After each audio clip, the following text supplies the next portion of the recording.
Think, तो उसका मेरे पास पेपर है। इसके पेपर 1 एंड पेपर 2 थे, सेम सिलेबस है, आपको पेपर पैटर्न का आइडिया लग जाएगा। तो हम यहाँ पे उसके आंसर की को डिस्कस करेंगे। क्वेश्चन पैटर्न्स मैं आपको बताऊँगी। यहाँ पे फर्स्ट पेपर हम डिस्कस करेंगे जिसमें 150 क्वेश्चंस थे 75 मार्क्स के, यानी कि हाफ मार्क्स का एक क्वेश्चन था। ठीक है, तो स्टार्ट करते हैं। सबसे पहले देखो कि यहाँ पे फर्स्ट क्वेश्चन है example of 2D structure among the following. तो ये आपको किस में से है? ये सारे नैनो केमिस्ट्री में से है। तो ये क्या होता है? ग्रेफीन्स क्या होती है? 2D होती है। फिर आपको पूछा है कार्बन एटम जो नैनो ट्यूब में होता है उसका हाइब्रिडाइजेशन पूछा है, तो sp2 हाइब्रिडाइजेशन होता है। ये सारे नैनो केमिस्ट्री के क्वेश्चन से, तो आपको आइडिया लग जाएगा। इसी तरह के क्वेश्चन पूछे जाते हैं। The ratio which decide the efficiency of nano substance. तो देखो, जो नैनो सब्सटेंस होता है उनकी जो एफिशिएंसी होती है वो सरफेस एरिया पे डिपेंड करते हैं, इसलिए इसका ऑप्शन क्या होगा? Surface area upon volume is the correct option. Then next is the nano material use for the cutting tools. तो टूल्स कटिंग के लिए हम आपने पढ़ा होगा, हम जनरल केमिस्ट्री भी जब पढ़ते हैं तो वहाँ पे भी हम पढ़ते हैं कि टंगस्टन कार्बाइड का यूज़ करते हैं हम टूल्स की कटिंग के लिए। तो ये सारे नैनो केमिस्ट्री के क्वेश्चंस का लेवल आप देख सकते हो। फिर पूछा है डोप्ड फुलेरिन क्या होते हैं। तो जब भी फुलेरिन्स को डोप किया जाता है तो वो क्या हो जाते हैं? सुपर कंडक्टर बन जाते हैं। ठीक है, आपको पता होगा सुपर कंडक्टर क्या होते हैं? जो एक या तो बहुत ही लो रेंज पे क्या होते हैं? Conductor as a conductor behave करते हैं, उनको हम क्या बोलते हैं? Super conductor. Then next is, अब आपका क्वेश्चन है एनवायरमेंट केमिस्ट्री से ये क्वेश्चन है कि द ग्रीन सॉल्वेंट नहीं है, जो कौन सा है जो ग्रीन सॉल्वेंट नहीं है? तो आप सबको पता है कि जो अमोनिया होती है वो हार्मफुल होती है, इसलिए liquid ammonia green solvent use नहीं होती। द नेक्स्ट इज टेक्निक जो कि आपका नैनो केमिस्ट्री में यूज़ होती है पार्टिकल्स की स्ट्रक्चर की डिटर्मिनेशन के लिए। तो ये सारी ही टेक्निक्स यूज़ होती है। बहुत ही जनरल सा इजी सा क्वेश्चन था। इन सब टेक्निक में स्पेसिफाइली अगर आप किसका यूज़ किस लिए करते हो, आप वो एक बारी पढ़ के जाना, वो आपको नेक्स्ट एग्जाम में आई थिंक क्वेश्चन पूछ सकते हैं। नेक्स्ट क्वेश्चन है आपका फोटोकेमिकल स्मॉग से। तो यहाँ पे क्या बनता है? PAN बनता है, तो ऑप्शन 1 करेक्ट हो जाएगा। फिर इसके बाद में आपको फिर से फोटोकेमिकल स्मॉग में पूछा है कि आपका कौन सा फोटोकेमिकल स्मॉग में क्या नहीं होता है। तो फोटोकेमिकल स्मॉग का पार्ट नहीं होता है आपका CFC, आपका फोटोकेमिकल स्मॉग का पार्ट नहीं होता। Then zirconia is hard bitter. Zirconia is hard bitter कैसे क्यों होता है? सिरेमिक की वजह से होता है, it's ceramic in nature. Then BOD level क्या होता है? वाटर का। ये सारे एनवायरनमेंट केमिस्ट्री के सिलेबस में से है। अगर आपके आप जनरली आजकल हर जगह यूज़ करते ही है green chemistry and environment chemistry को, हर एग्जाम में पूछते हैं। तो BOD लेवल कितना होता है? Less than 5 ppm। देन आपको पूछा है कि नाइट्रेट की वजह से आपका कौन सी डिजीज़ होती है? मेथेमोग्लोबिमिया हो जाता है। तो ये आपका सिंपल क्वेश्चन आए हुए एनवायरनमेंट केमिस्ट्री से। फिर select the incorrect statement about the ozone layer. So ozone layer के बारे में अगर आप स्टेटमेंट्स पढ़ोगे तो ये रॉन्ग स्टेटमेंट क्या है कि ये अकेली ग्लोबल वार्मिंग का रीज़न नहीं होती है। ठीक है, इसलिए ये रॉन्ग इनकरेक्ट स्टेटमेंट हो गया। तो आप लेवल समझ गए होंगे, बहुत ईजी सा लेवल है। The gas which react with haemoglobin and displace the oxygen. तो ये हम सबको पता है कि कौन सी होती है? Carbon monoxide. Option number 1 correct हो जाएगा। Then next is maximum concentration कितनी होनी चाहिए ड्रिंकिंग वाटर में कैडमियम की? तो ये आपको सबकी याद करनी पड़ेगी। इसका करेक्ट ऑप्शन होगा ऑप्शन 4। इस बार आपको आई थिंक फ्लोराइड की पूछ सकता है। ठीक है, तो आप सारी वैल्यूज़ याद करके जाना। द नेक्स्ट इज़ कि आपका ड्राई क्लीनिंग के लिए कौन सा यूज़ होता है? सॉल्वेंट सब्सटेंस एनवायरनमेंट पॉल्यूशन को कंट्रोल करने के लिए। सो देखो, वैसे तो लिक्विड CO2 है जो आपका एनवायरनमेंट प्रोटेक्शन के रूल से भी इम्पॉर्टेंट है, इसलिए इसको हम ड्राई क्लीनिंग में यूज़ करते हैं। तो ये थे आपके एनवायरनमेंट साइंस से क्वेश्चन। आपको समझ में आ गया होगा। जनरल 12th की बुक से आप पढ़ सकते हो, 11th 12th की बुक से जो है वही चैप्टर में पूछेगा। ठीक है, फिर है IUPAC नेम पूछा है वेनिलीन का। IUPAC नेम पूछा है आपको वेनिलीन का। तो आपको वेनिलीन का स्ट्रक्चर पता होना चाहिए। इसका करेक्ट ऑप्शन होगा 4 हाइड्रोक्सी 3 मेथॉक्सी बेंजल्डिहाइड। ठीक है, तो बेसिकली जो इस तरह के आपके एग्ज़ाम्स होते हैं उनमें क्या पूछता है, वो आपको यही कंफ्यूज करता है। वो इसी तरह से नाम देके पूछता है। अगर आपको स्ट्रक्चर पता है तो आपका आंसर सही होगा, वरना आपका गलत हो जाएगा। तो ये चीज़ें आपको थोड़ी ध्यान रखनी होगी। फिर आपको पूछा है मार्बल ऑफ ताजमहल किसकी वजह से डिसकलर हो रहा है, तो ये एसिड रेन की वजह से हो रहा है। तो जनरल क्वेश्चन थे। फिर देखो यहाँ पे फिर से IUPAC नेम किसका पूछा है, पायरीमिडीन का पूछा है। तो ये आपको पता होना चाहिए कि जो पायरीमिडीन होती है उसमें नाइट्रोजन कहाँ होती है, 1 और 3 पे होती है। सो 1,3-डाइएजीन होता है। देन आपको पूछा है IUPAC नेम पूछा है इस कंपाउंड का, स्पाइरो कंपाउंड है बाईसाइक्लिक कंपाउंड, आपको दोनों ही आपके सिलेबस में थे RPSC में, तो ये उसी से पूछा गया है। आप इसको चेक करोगे ना तो हमेशा नंबरिंग कहाँ से स्टार्ट होती है, स्पाइरो में स्मॉल रिंग से स्टार्ट होती है। स्मॉल रिंग से आप स्टार्ट करोगे तो फिर आप क्या करोगे, स्मॉल रिंग से यहाँ पे आप नंबरिंग स्टार्ट करना 1 2 3 4 5 6 इस टाइप से, ठीक है। तो आप देखो 2 पे क्या है, मिथाइल स्पाइरो, और फिर कार्बन एटम काउंट करने हैं, एक साइड 4 5 है, ठीक है, यहाँ पे 4 है, यहाँ पे 5 है, और फिर डेका 1 पे और 6 पे क्या है आपका 1 और 6 पे आपका डाई आ रहा है, तो 1 ऑप्शन नंबर 2 करेक्ट हो जाएगा, ठीक है।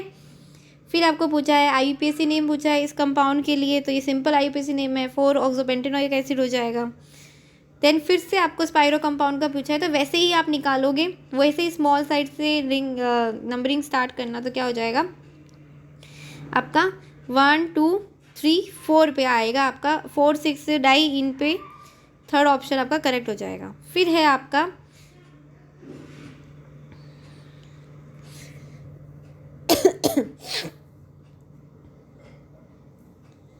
फिर है आपका RS nomenclature, general normal RS nomenclature आपको पूछता है, यहाँ पे आपका ऑप्शन नंबर 3 करेक्ट हो जाएगा।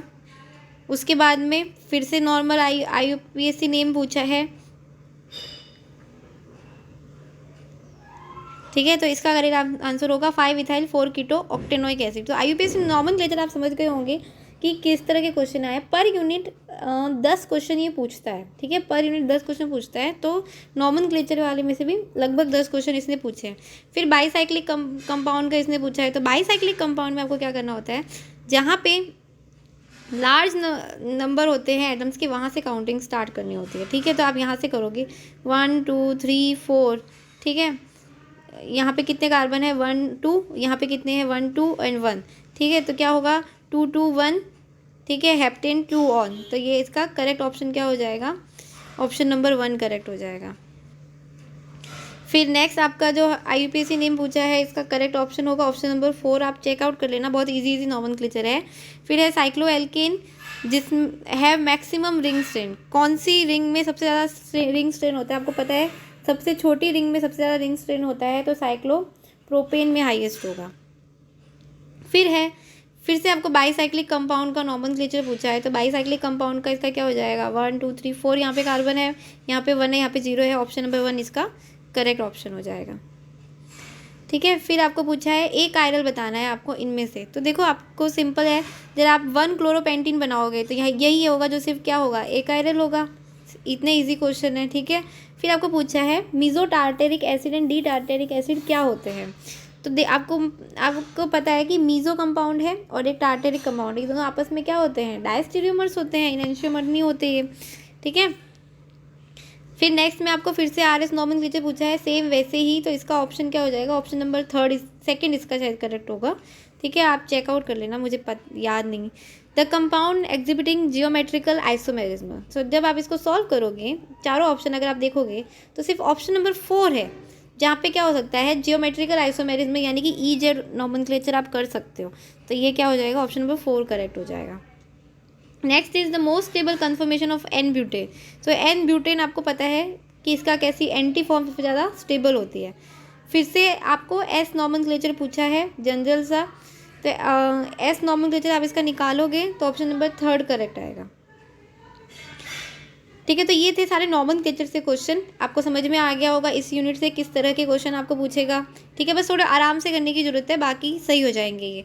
फिर पूछा है कितने कॉन्स्टिट्यूशनल आइसोमेरिज्म बनेंगे, आइसोमेरिज्म से क्वेश्चन आ गया कितने बनेंगे, तो इसके 5 बनेंगे आई थिंक, ठीक है। और उसके बाद में आपको पूछा है the number of primary secondary and tertiary amine आपको बतानी है जो पॉसिबल हो C3H9 फार्मूला के साथ में, तो ये होती है 2 प्राइमरी एंड एक आपकी टर्शरी एंड सेकेंडरी बनती है, ठीक है। नेक्स्ट में आपको पूछ रहा है कि एल्डोर कंडेंसेशन कौन नहीं देता, तो आपको पता है कि एल्डोर कंडेंसेशन वही देते हैं जिनके पास में क्या हो अल्फा हाइड्रोजन हो, तो इनमें किसके पास में अल्फा हाइड्रोजन नहीं है, ऑप्शन नंबर 4 में अल्फा हाइड्रोजन नहीं है, तो ये नहीं देगा, ठीक है। फिर आपको पूछा है द मोस्ट एसिडिक कंपाउंड बताना। देखो सिंपल एसिडिटी बेसिस हिस्ट्री में कितना इजी क्वेश्चन पूछा है। यहाँ पे NO2 ग्रुप लगा है तो मोस्ट एसिडिक तो यही होगा, कार्बोक्सिलिक एसिड, ठीक है। फिर आपको ई आइसोमेरिज्म पूछा है, कौन देता है, तो ऑप्शन नंबर 3 इसका करेक्ट हो जाएगा। ईजेड नॉमेनक्लेचर नॉर्मल पूछा है। Next is the mechanism involve in pyrolysis of alkenes.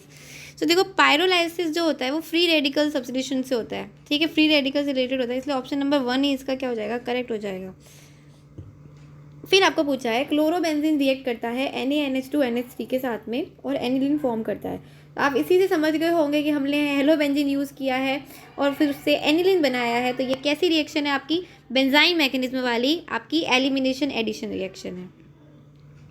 फिर है the least reactive compound with nucleophile among the following is. तो ये न्यूक्लियोफाइल के साथ में सबसे लीस्ट रिएक्टिव कौन होता है आपका, 3-पेंटेनॉन होता है, क्योंकि यहाँ पे क्या हो जाता है पूरी तरह से ये स्टेरिकली थोड़ा हिंडर हो जाता है, इसलिए ये लीस्ट रिएक्टिव होता है।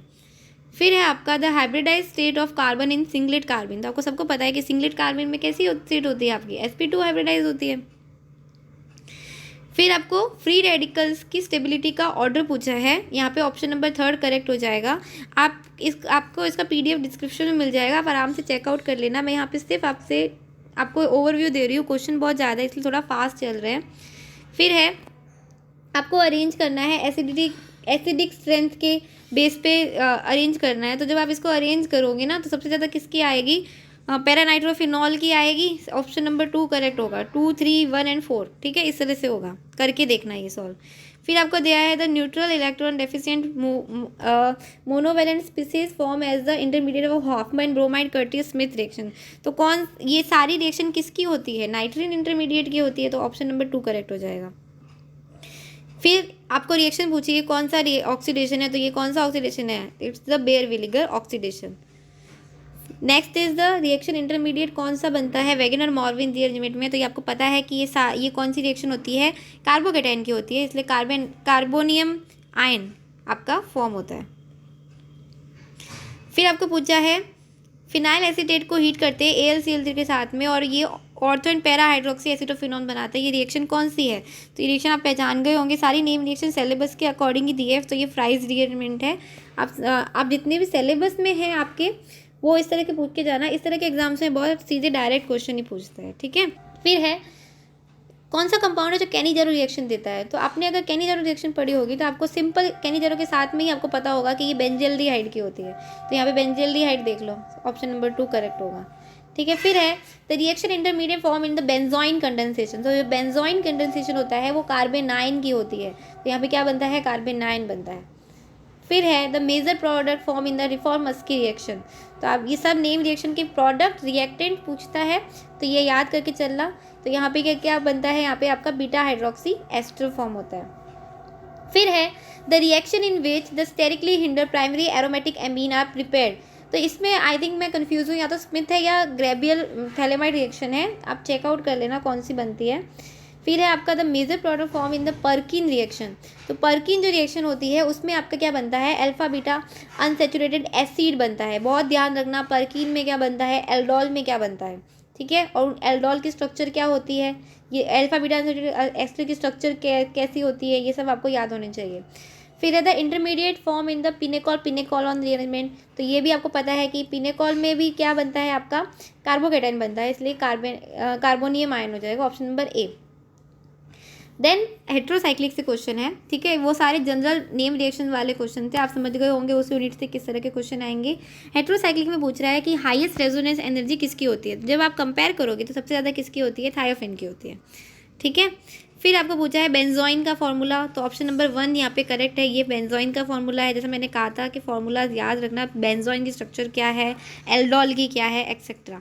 Then the nucleophilic substitution in pyridine occur at. तो आप सबको पता है कि पिरिडिन में न्यूक्लियोफिलिक सब्स्टिट्यूशन कहाँ होता है, उसकी अल्फा पोजीशन पे, तो ये अल्फा पोजीशन हो जाएगा। फिर है इंडोल और मर्क्यूरेशन गिव जब आप इंडोल का मर्क्यूरेशन करवाते हो तो ये क्या देता है आपको, ये देता है आपको 2,4 डाई एसिडॉक्सी मर्क्यूरी इंडोल देता है, ठीक है। देन आपको स्पेक्ट्रोस्कोपी से क्वेश्चन पूछा है, यहाँ पे यूवी स्पेक्ट्रोस्कोपी सिलेबस में थी तो उसी से क्वेश्चन है, जब आप इसकी बेस वैल्यू लेके और काउंट करोगे तो 286 nm आएगा, ठीक है। Next is the strongest base among of the following, सबसे ज़्यादा स्ट्रॉन्गेस्ट बेस कौन सा है यहाँ पे, तो सबसे ज़्यादा स्ट्रॉन्गेस्ट बेस आपको पता है, कंपेयर करोगे तो क्या होगा, पिरिडीन सबसे स्ट्रॉन्गेस्ट है। उसके बाद में है नेफ्थलीन का रिडक्शन किया है आपने Na और C2H5OH की फॉर्म के साथ में, तो ये क्या देता है, 1 डाई एलिन देता है। ऑप्शन नंबर 3 आपका करेक्ट हो जाएगा। फिर है एंथ्रासिन का ऑक्सीडेशन करने पे क्या मिलता है, ठीक है, तो एंथ्रासिन का जब आप ऑक्सीडाइज करते हो, जो 9 और 10 पोजीशन होती है वहाँ पे क्या आ जाता है आपका, डबल बॉन्ड O आ जाता है, तो 9 देन एंथ्राक्विनोन बनता है। फिर है एंड प्रोडक्ट क्या बनता है ऑक्सीडेशन करने पर क्यूनोलिन का एसिडिक KMnO4 के साथ में, तो इसका करेक्ट ऑप्शन क्या हो जाएगा, निकोटिनिक एसिड हो जाएगा, क्योंकि इन्होंने एंड प्रोडक्ट पूछा है। ये रिएक्शन आपको अपने BSc में भी मिल जाएगी, आप चेकआउट करना, यहाँ पे एंड प्रोडक्ट आपका निकोटिनिक एसिड बनेगा। फिर आपको पूछा है number of NMR signal obtain in the mesitylene, तो देखो इसी तरह के क्वेश्चन पूछता है NMR वगैरह में, आपको यही यहाँ पे कंफ्यूज करता है कि आपको मेसिटाइलिन की स्ट्रक्चर पता होनी चाहिए। मेसिटाइलिन की स्ट्रक्चर होती है ये, तो यहाँ पे NMR सिग्नल कितने आएंगे, एक तो इन तीनों का और एक इनका, तो कितने आएंगे, 2।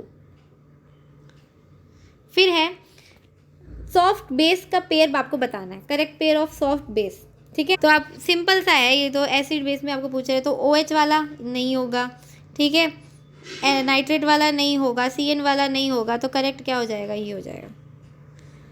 फिर आपको पूछा है ब्लू कलर देता है alkaline metal solution in liquid ammonia, उसका रीज़न क्या होता है, तो उसका रीज़न होता है प्रेजेंस ऑफ अमोनिएटेड इलेक्ट्रॉन, ठीक है। फिर पूछा है सेट बताना है आपको soft acid and soft base का, तो इसका करेक्ट ऑप्शन क्या हो जाएगा आपका, ऑप्शन नंबर 2, सिंपल सीधा ही दिख रहा है, ठीक है। फिर आपको पूछा है ट्रांजिशन हाईएस्ट एनर्जी के लिए, तो ऑप्शन नंबर 4 करेक्ट होगा। फिर द मोस्ट बेसिक स्पीसीज आपको बतानी है, तो ये इलेक्ट्रोनेगेटिविटी के ऊपर है, कार्बन नाइट्रोजन ऑक्सीजन फ्लोरीन चल रहे हैं, तो ऑप्शन नंबर 1 करेक्ट हो जाएगा, मोस्ट बेसिक। फिर है आपको फॉस्फोरेंस पूछा है, फॉस्फोरेंस क्या होता है, जब ट्रिपलेट 1 से अपन क्या आते हैं, सिंगलेट 0 में आते हैं, तो उसको क्या बोलते हैं, फॉस्फोरेंस। फिर आपको पूछा है the highest quantum yield of photochemical reaction due to, किसकी वजह से होती है, तो ये किसकी वजह से होती है, आपके फ्री रेडिकल की क्योंकि फॉर्मेशन होती है, इसलिए हाईएस्ट क्वांटम यील्ड बनता है। अब आ जाता हूँ, अब नेक्स्ट इन्होंने काइनेटिक से क्वेश्चन पूछा है कि आर्यनिक इक्वेशन के बारे में पूछा है। इन द इक्वेशन E किसको रिप्रेजेंट करता है, तो E जो होता है वो किसको रिप्रेजेंट करता है, आपका एनर्जी बताता है, the energy below which all the collide molecule will not react, ये ऑप्शन नंबर 2 इसका करेक्ट हो जाएगा। फिर है आपको होमोजीनियस कैटालाइसिस बताना है, तो ऑप्शन नंबर जो 4 है उसमें देखो सारे ही किस में है, लिक्विड स्टेट में है, इसलिए ये क्या हो जाएगा, होमोजीनियस। फिर आपको माइकल मेंटन इक्वेशन पूछी है, देखो सिंपल ये लेवल होता है, जितने भी सेट एग्ज़ाम या प्रोफेसर एग्ज़ाम जिस भी आप स्टेट में है वहाँ पे होने वाला है, तो उनमें डायरेक्ट फार्मूलाज ही पूछते हैं, ऐसे एप्लीकेशन नहीं पूछते, ठीक है, तो फार्मूला आप याद करके जाना, ठीक है। फिर देखो द लिमिटिंग मोलर कंडक्टिविटी आपको दी हुई है NaCl KBr एंड KCl की, आपको NaBr की पूछनी है, आपको पता है कि क्या करना है, NaBr के लिए आपको NaCl एंड KBr को जोड़ना है और फिर KCl को माइनस करना है, जब आप पूरा सॉल्व करोगे तो क्या आएगी, ऑप्शन 1 किसका करेक्ट आएगा, ठीक है। फिर आपको गिब्स फ्री एनर्जी पूछी है यहाँ पे, ठीक है, तो आपको पता है डेल G आपका G इज इक्वल टू क्या होता है, G is equal minus NFE होता है, आप सॉल्व करोगे तो क्या आएगा, -212.27 किलो जूल मोल इनवर्स, ठीक है। फिर फ्यूल सेल्स की रिएक्शन आपको पूछी है, फ्यूल सेल की रिएक्शन क्या होती है, ऑप्शन नंबर 2 इसकी फ्यूल सेल की रिएक्शन होती है। देन आपको स्टैंडर्ड इलेक्ट्रोड पोटेंशियल देके मेटल की और फिर इसकी रिड्यूसिंग पावर पूछी है, ये क्वेश्चन मैं आपके लिए छोड़ती हूँ कि आपको कितना इलेक्ट्रोकेमिकल सीरीज़ याद है, इलेक्ट्रोकेमिकल सीरीज़ के बिहाफ पे सॉल्व करके देखना, ठीक है, सिंपल क्वेश्चन है। फिर आपको पूछा है PKA पूछा है एसिटिक एसिड एंड PK और PK भी दिया है अमोनियम हाइड्रोक्साइड की, आपको अमोनियम एसिटेट की पूछी है, तो देखो आपको पता है, ठीक है, आप इसको फॉर्मूला से भी कर सकते हो, वरना एसिटिक एसिड और अमोनियम हाइड्रोक्साइड दोनों को मिलाओगे तो कैसा बनेगा, अमोनियम एसिटेट न्यूट्रल सा बनेगा, तो इसकी क्या आएगी 7.005। फिर आपको pH पूछा है M/200 की BaOH की, तो देखो आप इसके लिए OH के लिए निकालोगे, ठीक है, तो इसके लिए कितनी आएगी, 12 आएगी, ठीक है, नॉर्मल pH क्वेश्चन पूछते हैं ये। फिर आपको पूछा है इंक्रीजिंग ऑर्डर ऑफ पीएच बताना है आपको 0.1 सॉल्यूशन में सॉल्ट्स के लिए। तो देखो NaCl तो आपका क्या होता है, न्यूट्रल होता है। NaCl कहाँ आएगा, बीच में आएगा, ठीक है। NaCN की सबसे ज़्यादा होगी, तो ऑप्शन नंबर 2 इसका करेक्ट हो जाएगा। नेक्स्ट आपको पूछा है increasing concentration of Mg plus ion electropotential पे क्या इफेक्ट पड़ेगा, ठीक है। तो इलेक्ट्रोकेमिस्ट्री से क्वेश्चन है। Mg प्लस जब आप इंक्रीज करोगे तो देखो ई सेल बराबर क्या होता है, E0 minus NRT upon F, और कंसनट्रेशन में आप क्या लेते हो 1 अपॉन, यहाँ पे आएगा Mg प्लस। तो जैसे जैसे ये बढ़ेगा ये वैल्यू कम होगी, ये वैल्यू कम होगी, तो ई आपका क्या होगा, इंक्रीज होगा, ठीक है। फिर pKa फिर आपको पूछा है रस्ट का फॉर्मूला पूछा है, तो ऑप्शन नंबर 1 क्या होता है आपका, रस्ट का फॉर्मूला होता है, ठीक है। फिर आपको पूछा रेडियो एक्टिव आइसोटोप कौन सा यूज़ होता है क्रैक मेटल पार्ट्स के डिटेक्ट के लिए, तो ये होता है आपका कोबाल्ट यूज़ होता है। Then next is the magic number से क्वेश्चन है, मैजिक नंबर कौन सा है, तो आपको पता है कि 8 मैजिक नंबर होता है। फिर आपको पूछा है बेसिक बफर कौन सा है, तो देखो बेसिक बफर इनमें से कौन सा है आपका, NH4OH प्लस NH4Cl, ये आपका क्या है, बेसिक बफर है। बहुत इजी डायरेक्ट क्वेश्चन है। फिर कौन सा रेडियो आइसोटोप थायराइड ग्लैंड के लिए होता है, तुमको पता है आयोडीन। स्टेबल एंड प्रोडक्ट पूछा है आपको यूरेनियम 238 का, तो उसका एंड प्रोडक्ट और स्टार्टिंग प्रोडक्ट आप याद करके जाना, इसका एंड प्रोडक्ट क्या होता है 206 Pb। फिर आपको पूछा है NP ratio of progesterone emission पे क्या होता है, तो प्रोजेस्टेरॉन के इमिशन पे क्या होता है, ये N/P रेशियो इंक्रीज होता है। Next is the half life पूछा है आपको रेडियो एक्टिव सब्सटेंस का, ठीक है। जब आप इसको सॉल्व करोगे, इसको सॉल्व करना, ठीक है, सिंपल फर्स्ट ऑर्डर टाइप से होगी, तो इसका कितना आएगा 12.7 days. Next is the radio active decay of tritium give, तो क्या देता है जब आप ट्रिटियम का रेडियो एक्टिव डिके करते हो, तो वो क्या देता है आपको, beta particle. Next is the stable and product बताना है आपको, नेपथ्यूनियम सीरीज का आपको एंड प्रोडक्ट बताना है, तो इसका एंड प्रोडक्ट क्या होता है, बिस्मिथ होता है। सबके एंड प्रोडक्ट स्टार्टिंग प्रोडक्ट याद करके जाना। फिर आपको पूछा है half life first order reaction से, सिंपली दिया हुआ है फर्स्ट ऑर्डर का, सॉल्व करने की जरूरत नहीं, ऑप्शन नंबर 1 इसका करेक्ट होगा। रेडियो एक्टिव आइसोटोप पूछा है जो डिटेक्ट करता है ब्लड सर्कुलेशन को, तो ब्लड सर्कुलेशन को कौन करता है आपका, sodium. Next is the solvent having maximum KF value, तो देखो KF वैल्यू क्या होती है आपका, मोलिटी के डायरेक्टली प्रोपोर्शनल होती है, तो हायर गिन लो किसका सबसे ज़्यादा होता है मॉलिक्यूलर वेट, C6H5 बेंजीन का, तो इसका करेक्ट ऑप्शन हो जाएगा बेंजीन। फिर पूछा है the pair of liquid which show negative derivation, negative derivation Raoult law से कौन शो करता है, तो क्लोरोफॉर्म एंड एसीटोन का सॉल्यूशन क्या होता है, नेगेटिव डेरिवेशन शो करता है। Next is the osmotic pressure पूछा है आपको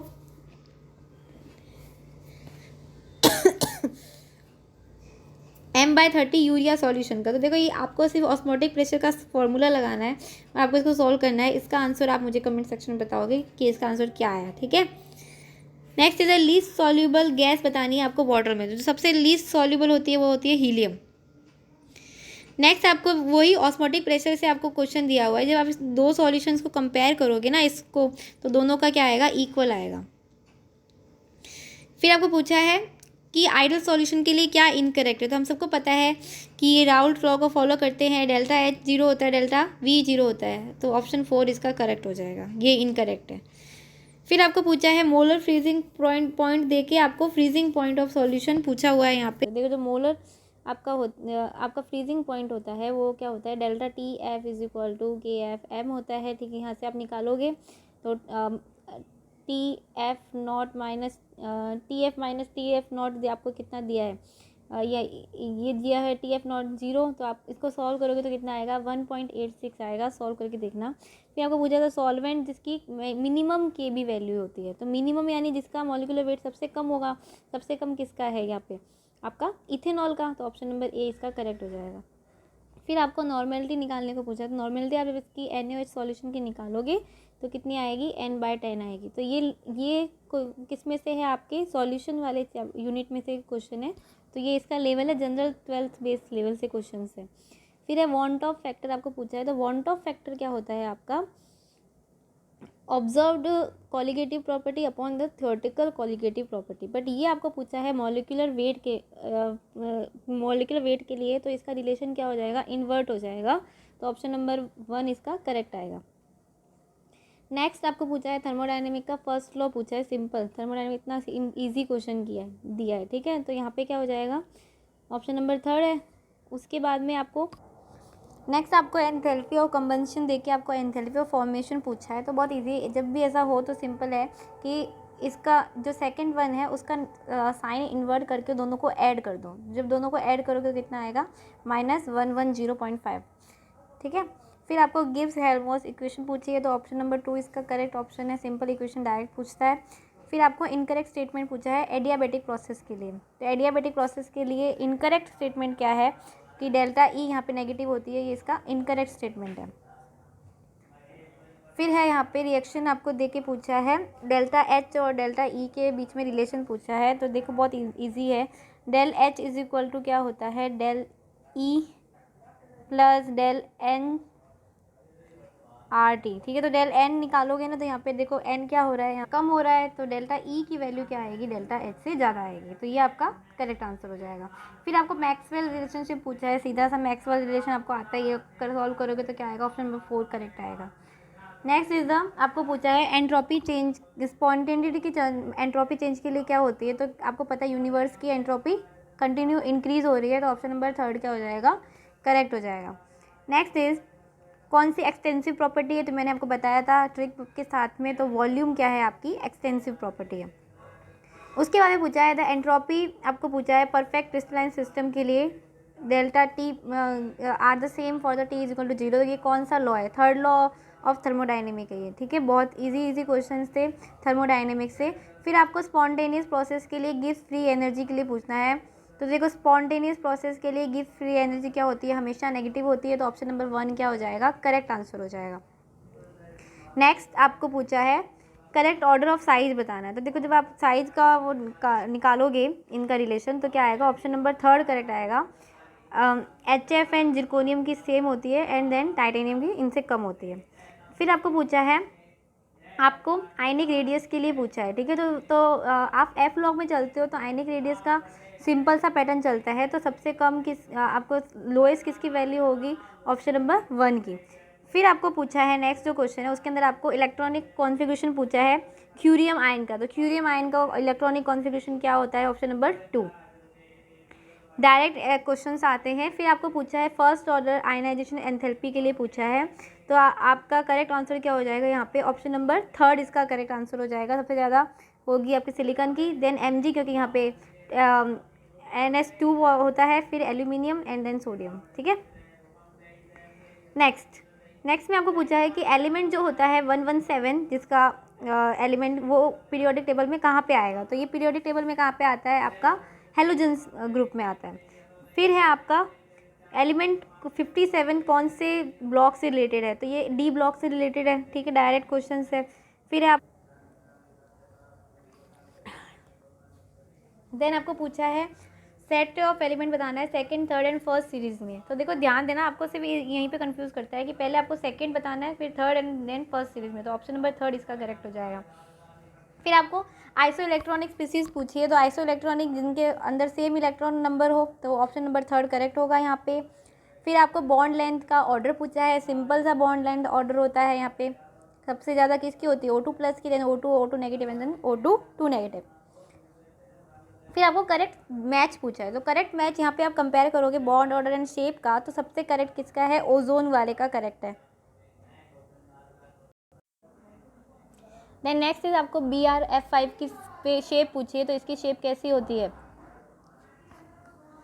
square pyramidal, option number C correct हो गया। देन आपको पूछा है करेक्ट ऑर्डर बताना है फर्स्ट इलेक्ट्रॉन गेन एंथैल्पी का, तो गेन एंथैल्पी का ऑर्डर क्या होगा, यहाँ पे ऑक्सीजन के लिए सबसे लीस्ट होता है, तो ये होगा sulphur, selenium and then oxygen. उसके बाद में आपको पूछा है पैरामैग्नेटिक स्पीसीज पूछती है, तो यहाँ पे पैरामैग्नेटिक जो स्पीसीज है वो आपकी सिर्फ कौन सी है, NO यहाँ पे पैरामैग्नेटिक होता है।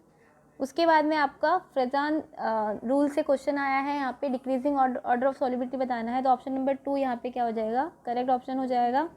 फिर आपको शेप ऑफ N3 नेगेटिव की पूछी है तो इसकी शेप कैसी होती है, लीनियर शेप होती है, वी शेप नहीं होता है, ये रॉन्ग है।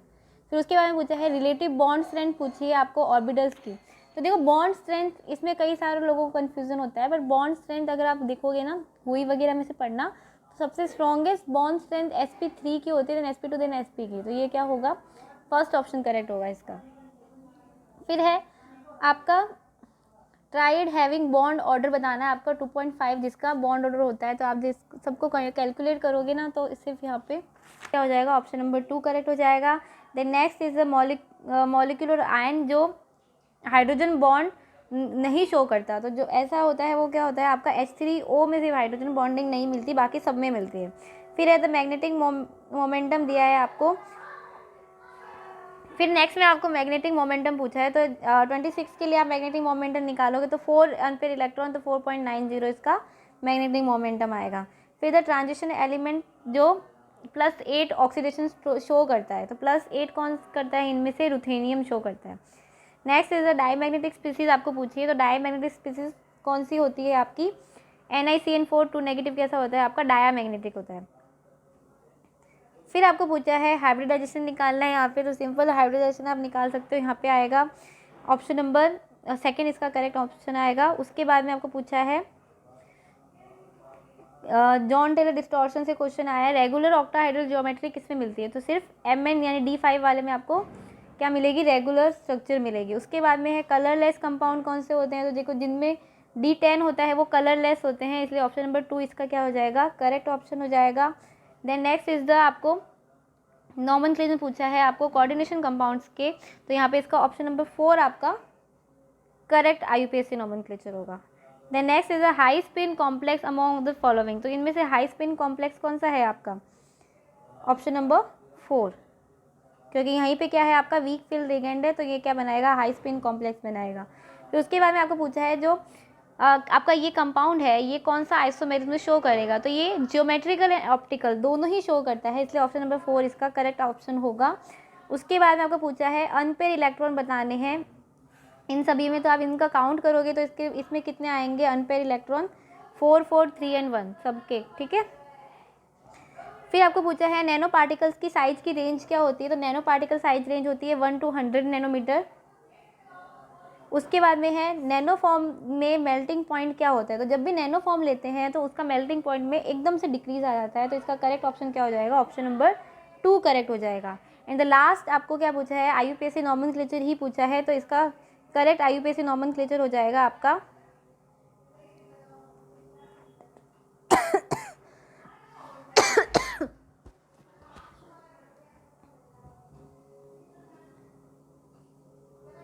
ऑप्शन नंबर 2, ठीक है। तो ये सारे फर्स्ट पेपर के क्वेश्चन थे, इसके सेकंड पेपर के भी मैं जल्दी क्वेश्चन डालूंगी, जिससे आपको आइडिया हो गया होगा कि किस तरह के क्वेश्चन आते हैं। सिंपल क्वेश्चन आते हैं, आपकी जो भी यूनिट है उनको ऊपर ऊपर से कवर करके जाना, इतना डीप क्वेश्चन नहीं पूछता है, जनरल स्टेटमेंट देके ही क्वेश्चन पूछता है।